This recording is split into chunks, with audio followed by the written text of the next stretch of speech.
Je m'appelle Corentin Follen, j'ai 40 ans.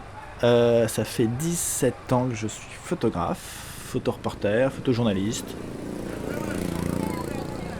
Le 12 janvier 2010, j'apprends comme tout le monde aux informations qu'il y a un tremblement de terre en Haïti. Donc j'arrive 5 jours après à Port-au-Prince, j'y reste 2 semaines et je suis amené 2 mois plus tard à y retourner pour la première fois en commande pour un magazine.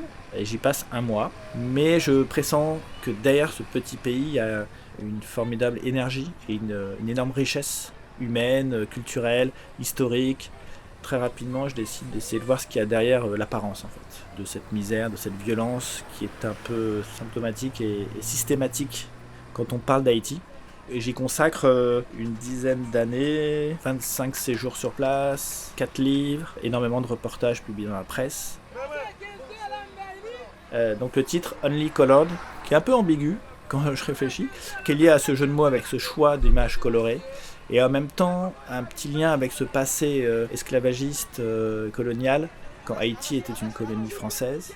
C'est vraiment une sélection d'images qui ont été prises dans différents lieux du pays, à différentes époques.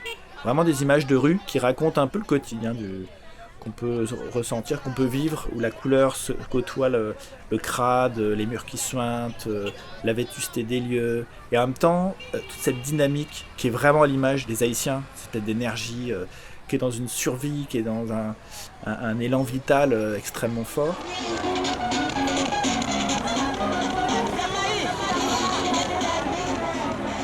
Alors cette photo est prise dans ce qu'on appelle le bas de la ville, c'est-à-dire l'ancien centre-ville historique, qui est le plus proche de la mer. Après le tremblement de terre, c'est le quartier qui a été le plus touché dans Port-au-Prince. C'est un lieu qui est très bouillonnant d'activité. On est sur une place qui sert de gare routière. La façade Rica, c'est une marque qui a été créée par un Haïtien mais qui est basée à Miami. L'importance de la religion, le V13 et verset 13 sur ce qu'on appelle les tap-tap.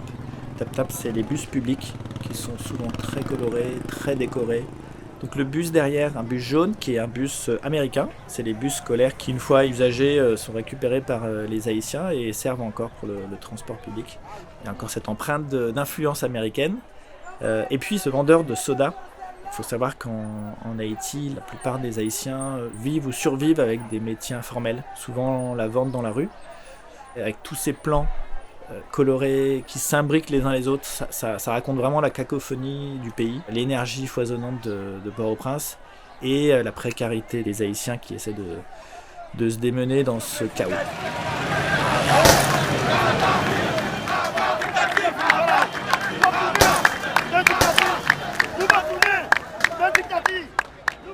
Alors ça, c'est une photo qui a été prise en 2018, au lendemain d'une semaine de manifestations relativement violentes pour exiger le départ du président Jovenel Moïse. On est dans le bas de la ville de Port-au-Prince, toujours dans ce quartier dont les gens ont été laissés pour compte, notamment les commerçants. Et en fait, chacun se débrouille avec ses propres moyens pour nettoyer, débarrasser les lieux de...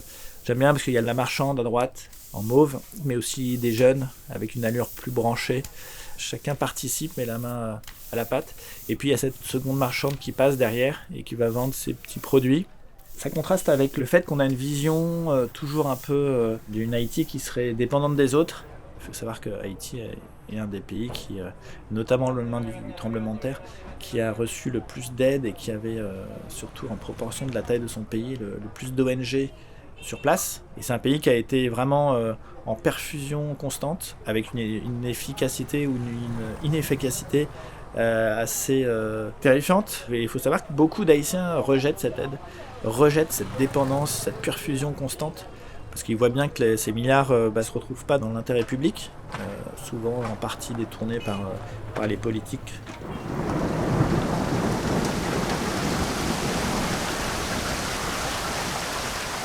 J'étais sur la route en moto avec mon motard et ami Wood, et comme souvent en fin de journée, vers 17h30, 18h, on se prend une saucée, donc là on s'abrite. Donc très vite, il faut savoir que dès qu'il pleut, les routes sont inondées. Il n'y a pas d'évacuation d'eau, il n'y a pas de service public d'eau potable, et une fois de plus, c'est la démerde, quoi.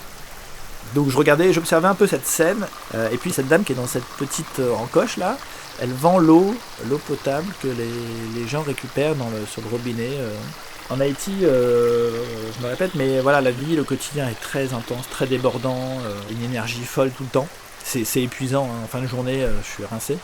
Et les rares moments où c'est calme, où tout le monde s'autorise à se poser, c'est vraiment quand il y a cette pluie qui s'abat en fin de journée.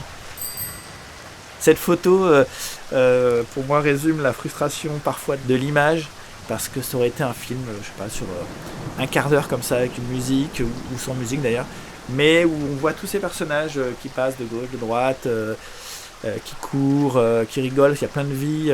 Enfin, c'est un moment de pur bonheur en fait.